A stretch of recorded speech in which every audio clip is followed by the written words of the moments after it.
माझं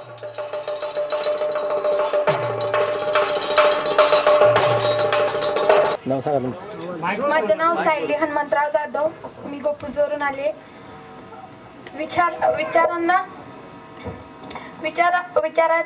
विचारांचा आज आपण इथे सर्वजण पाणी परिषदेसाठी जमलेलो आहोत.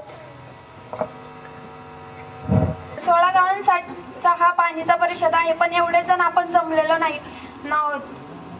आज 4 दिवस झाला आपल्या इथे भाऊंनी उपोषण केलेलं आहे, पण अजूनही शासनाला जाग येत नाही. शासनाचं तर सोडाचो, अजून आपणच जागे झालो नाही. बघा ना, 16 गाव म्हणून 16 गावांमधले लोक म्हणजे एवढे आहेत का इथं? सगळे उपस्थित आहेत का?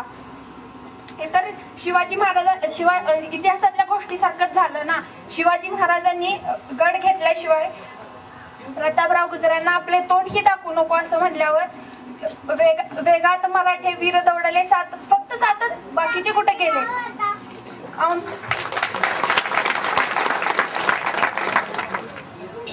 प्रदेश आहे आणि तोच बरोबर कॅनल मधून वंचित आहे. शासन हे फक्त मुद्द्याचं बोट सोडून नको तिथंच तिघायला लावतंय.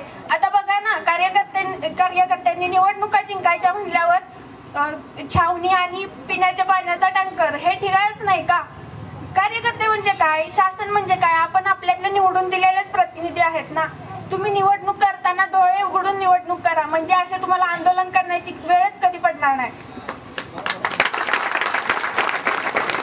सरांनी आंदोलन हातात घेतलेलं आहे, त्याच्यासाठी सगळ्यांनी पाठिंबा द्या, एकत्रित या आणि सगळ्यांनी एकत्रित होऊन गेले 30 वर्ष झालं जो लढा चाललेला आहे औंध परिसरातील पाण्यासाठी, तो ह्यावेळेस पाणी मिळालंच पाहिजे हा निषेध करून हा निर्धार करा. आणि जोपर्यंत पाणी मिळत नाही तोपर्यंत आंदोलन मागं घेणारच नाही एवढा निर्धार करा.